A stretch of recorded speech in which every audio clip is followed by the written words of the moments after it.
Bonsoir, heureux de vous retrouver pour ce numéro d'Afro Night consacré à Serge Kassi. À la faveur de l'acquittement du président Laurent Gbagbo et son retour en Côte d'Ivoire, l'artiste, après avoir produit le single Allo 2 Diokwe, a tout simplement dit, dans une expression bien ivoirienne, il y a Dieu dedans. Serge, bonsoir, comment allez-vous? Bonsoir. Merci beaucoup d'avoir accepté notre invitation. Loin des miens, c'était l'album. Ensuite, il y a eu des singles en single. Et puis aujourd'hui, il y a Dieu dedans. Oui. On parlera de cela tout à l'heure. La forme sinon? On se maintient en tout. La santé? Dieu merci, ça tout va bien. Ça va. Heureux de vous avoir sur ce plateau. Tout le plaisir. Et toute l'équipe se joint à moi pour vous souhaiter la bienvenue. Merci. À vous et aux téléspectateurs à Afro Night.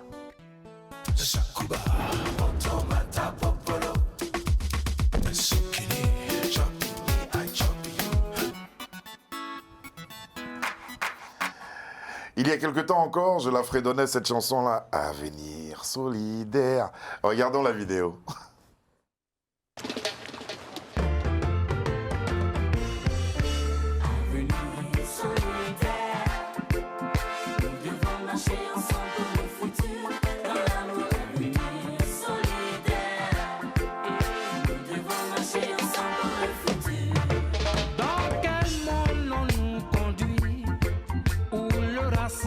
Pris le pas.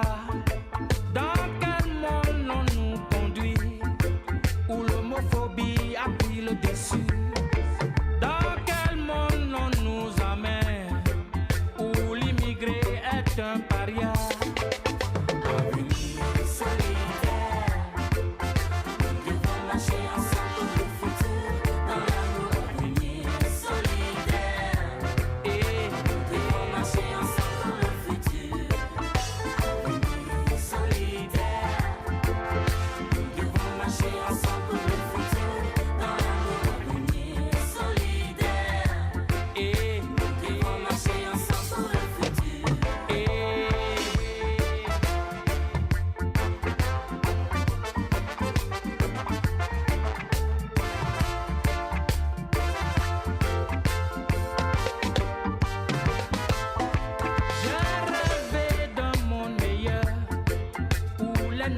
Ne parle que d'amour. J'ai rêvé d'un monde meilleur où les hommes sont tous égaux. Devons nous unir pour y arriver. Avenir solidaire, qui fait partie d'un de vos albums. Alors, quel est le message prôné par ce texte? On se retrouve aujourd'hui dans un monde où l'humanisme et l'humain en train de perdre toutes ses valeurs intrinsèques. Donc c'est un appel que je lance pour qu'on ait un avenir solidaire où l'amour prime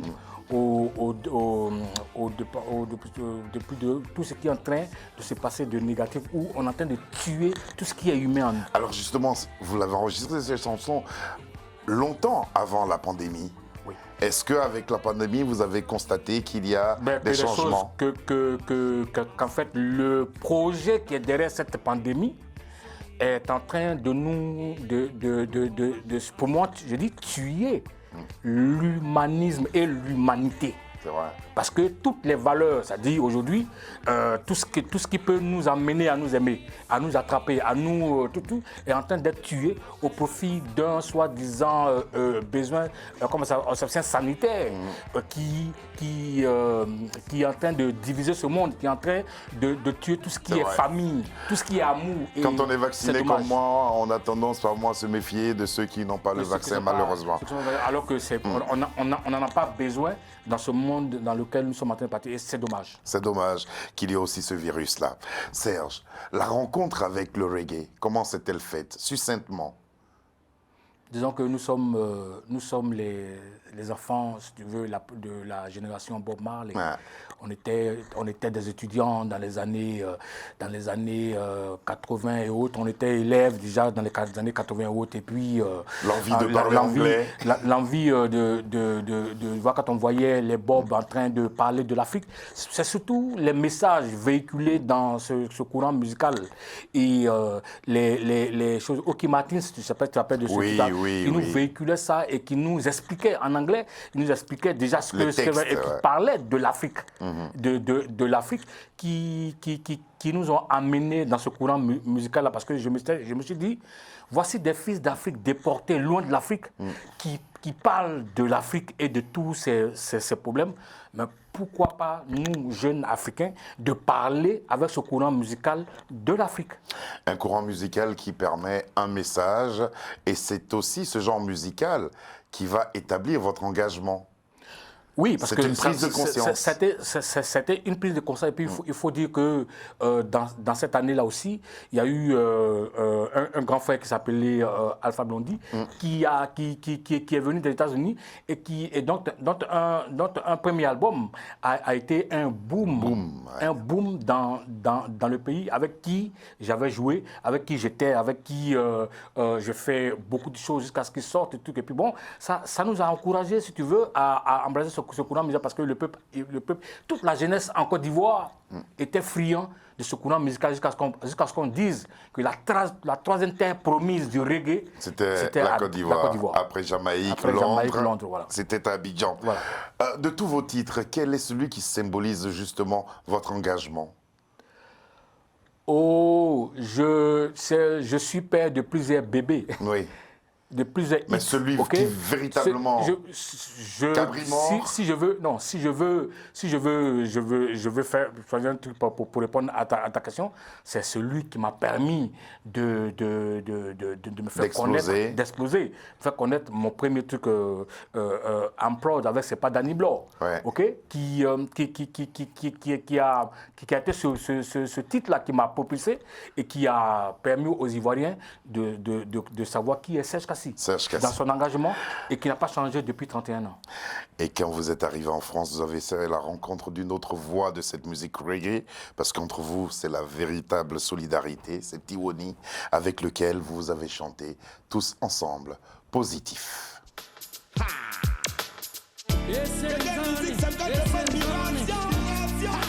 Pour toutes les générations, Tiwoni et Serge Kassi en combinaison. Pour toutes les nations, African Connection, for real, que de positif. Tiwoni, yeah.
Se plaindre, Mayotte. Echo. Tiwoni, Tiwoni, Essenzone, And the orange that cold. Essenzone, Bataka, Yedazua, Bakabaka, Yemubie, Bataka, Serge Cassi, tous ensemble positifs, raison pour laquelle nous avons voulu écouter entièrement cette chanson. Pourquoi le choix de Tiwoni pour l'une de vos rares collaborations? Ben, disons que quand je suis arrivé, j'étais avec des amis qui étaient en contact avec Tiwoni et je voulais faire quelque chose qui allait changer un peu les choses pour donner une certaine couleur au reggae, à la couleur reggae que j'ai fait. Et Tiwoni était disponible et était là en ce moment-là. Et dans cette partie qu'on a eue, on a eu l'idée de faire ce truc-là avec un titre que j'avais déjà produit en Côte d'Ivoire. Tous ensemble et ça donnait Tous ensemble positif. Comment vous avez été accueilli par le milieu reggae en France? Bon, disons que c'est la famille. C'est la famille. Il y a beaucoup d'artistes reggae made in Côte d'Ivoire, made in France, que je côtoie. Oui. À tout moment que j'ai un certain nombre de rencontres. Je pense que ça a été positif d'abord pour moi. D'abord pour moi parce que Tiwoni est très connu ici, dans les Antilles et autres et tout. Et donc, si tu veux, ça a été aussi une porte qui m'a permis de me propulser, de me propulser dans ce milieu-là. Dans ce milieu-là. Pourquoi vous avez décidé de vous installer en France? Je ne me suis pas installé en France. J'ai été obligé de venir en France parce que je suis en exil depuis 10 ans. Et comment vous vous sentez aujourd'hui, loin des vôtres? C'est difficile d'être loin de son pays quand on ne l'a pas voulu. Et jusqu'à maintenant, je ne me suis pas encore intégré parce que je ne suis pas dans mon milieu. Donc j'essaie de positiver parce que le sort a voulu que je sois obligé d'être ici pour sauver ma vie. Donc je me bats tant bien que mal parce que après avoir tout perdu et tout ce que tu reprennes à zéro, tout ce que tu as construit, c'est pas facile. Je ne le souhaiterais pas à mon pire ennemi, mais je me bats pour maintenir le cap. Alors ce manque-là, vous l'avez traduit à travers un album qui s'appelle Loin des miens. Oui. Loin des miens. Loin des vôtres, c'est difficile de vivre loin des siens? Justement, c'est pas facile de vivre loin de ses enfants, loin de sa famille, malgré loin de les son réseaux peuple, sociaux. malgré c'est pas ça, la chaleur humaine et l'environnement dans lequel on a toujours baigné. Quand on vous enlève cela brusquement et que vous n'avez rien préparé pour, ça devient un problème. C'est pour ça que je dis l'exil. Je ne le souhaiterais pas à mon ennemi. Donc on se bat, on est partis tous à zéro avec bien d'autres amis artistes qui vivent ici aujourd'hui, malgré eux, mais on fait avec. Vous faites avec. Quels sont aujourd'hui vos rapports avec la Côte d'Ivoire? Oh, j'ai toujours gardé, parce que le combat d'abord que je mène, les raisons pour lesquelles je suis en exil aujourd'hui, m'ont toujours rattaché à mon pays, parce que j'ai mené ce combat pour la liberté, pour la démocratie, pour l'unité et la réconciliation dans mon pays. Donc je ne peux qu'être en contact avec ce pays-là, pour lequel j'ai toujours voulu être la bouche, les yeux et les oreilles de mon peuple. Ça semble apaisé en Côte d'Ivoire. Moi, je rentre d'Abidjan, les choses sont assez apaisées. Vous n'êtes pas tenté de retourner ou votre position en tant qu'exilé ne vous permet pas de faire un tour? Aujourd'hui, il y a un pas important. Il y a un pas important qui a été fait avec le retour du président Laurent Gbagbo. D'accord. Ça a baissé la tension, mais ça n'a pas encore réglé les problèmes les plus importants qui vont amener le peuple de Côte d'Ivoire à être ensemble. Et c'est ce que nous attendons. C'est ce que nous attendons. Nous espérons que les choses vont aller, parce que quand j'entends le président Bédié, le président Laurent Gbagbo rencontrer le président, le chef de l'État de Côte d'Ivoire, M. Ouattara, et parler ensemble, déjà, c'est un pas de fait. C'est un pas de fait. C'est un pas de fait. Et quand on demande maintenant à avoir un dialogue national, un dialogue national qui va parler de tous les maux qui nous ont divisés. Si cela est fait, je pense que ça sera un pas très important pour que nous espérions rentrer dans notre pays avec un esprit apaisé et que tout est normalement bien pour que les choses aillent de l'avant.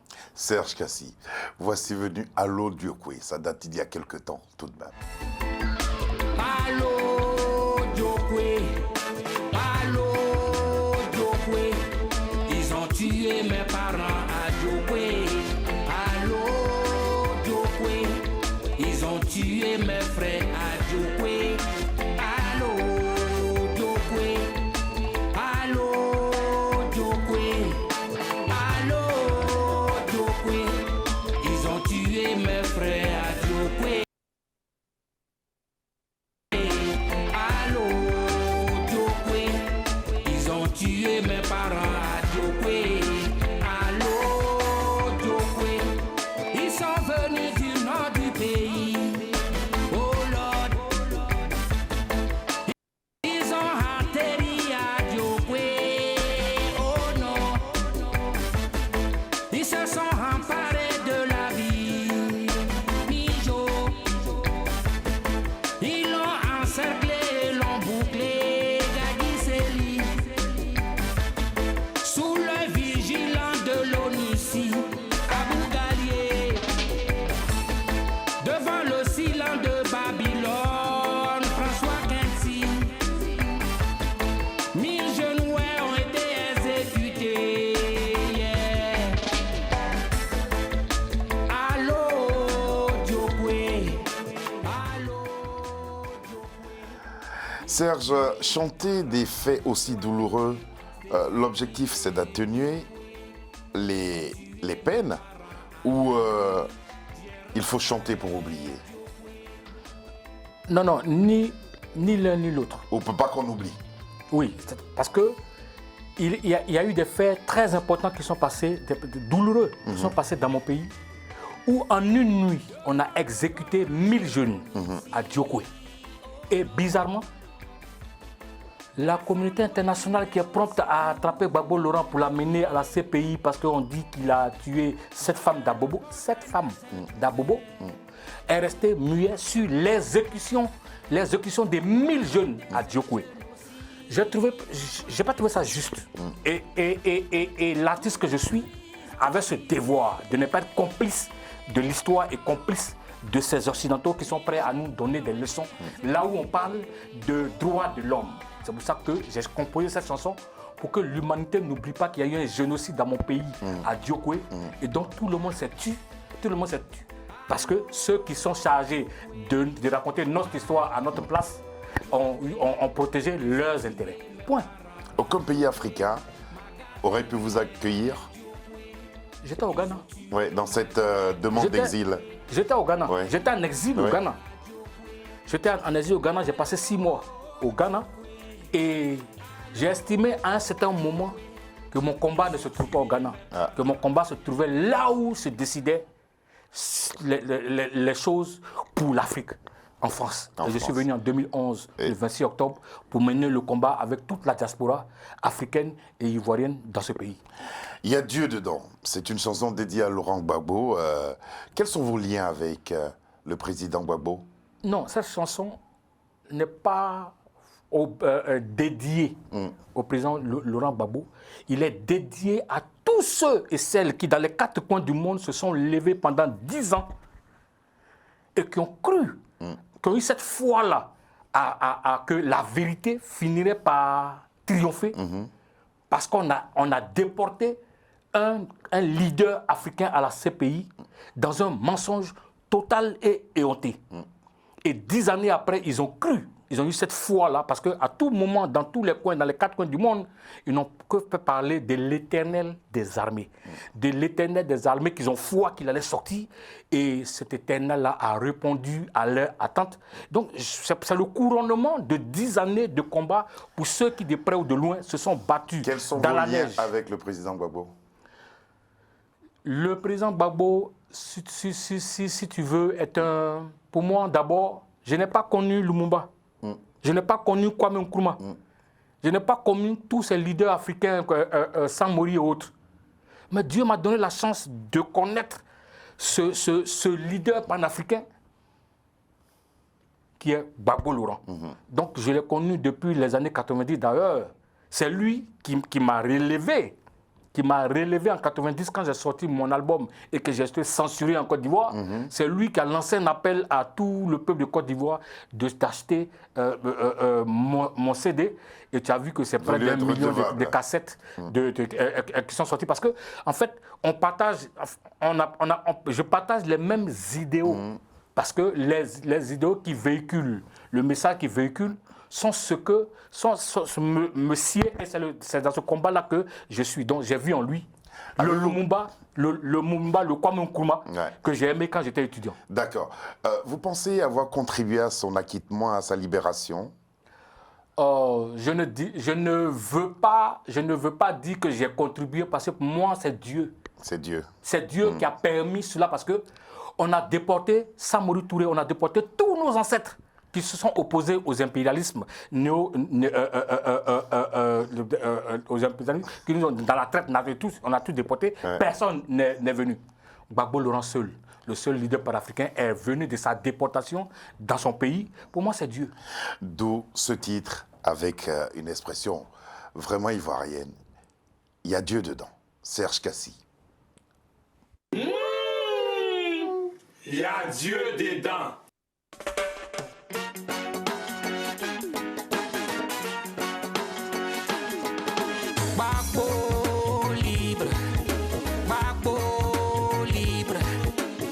Dieu dedans et y a Dieu dedans.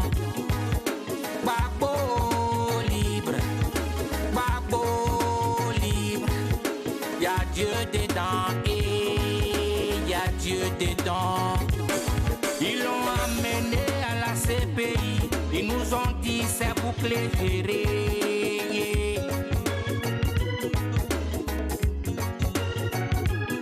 On leur a dit que nous avions l'éternel des armées, il allait sortir, on avait foi en lui.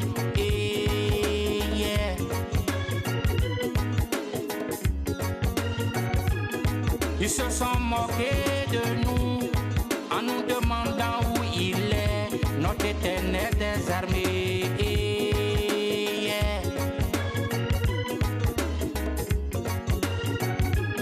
Nous avons prié, nous avons marché dans la neige, au soleil, dans la pluie, dans la grêle. Ils se moquaient de nous.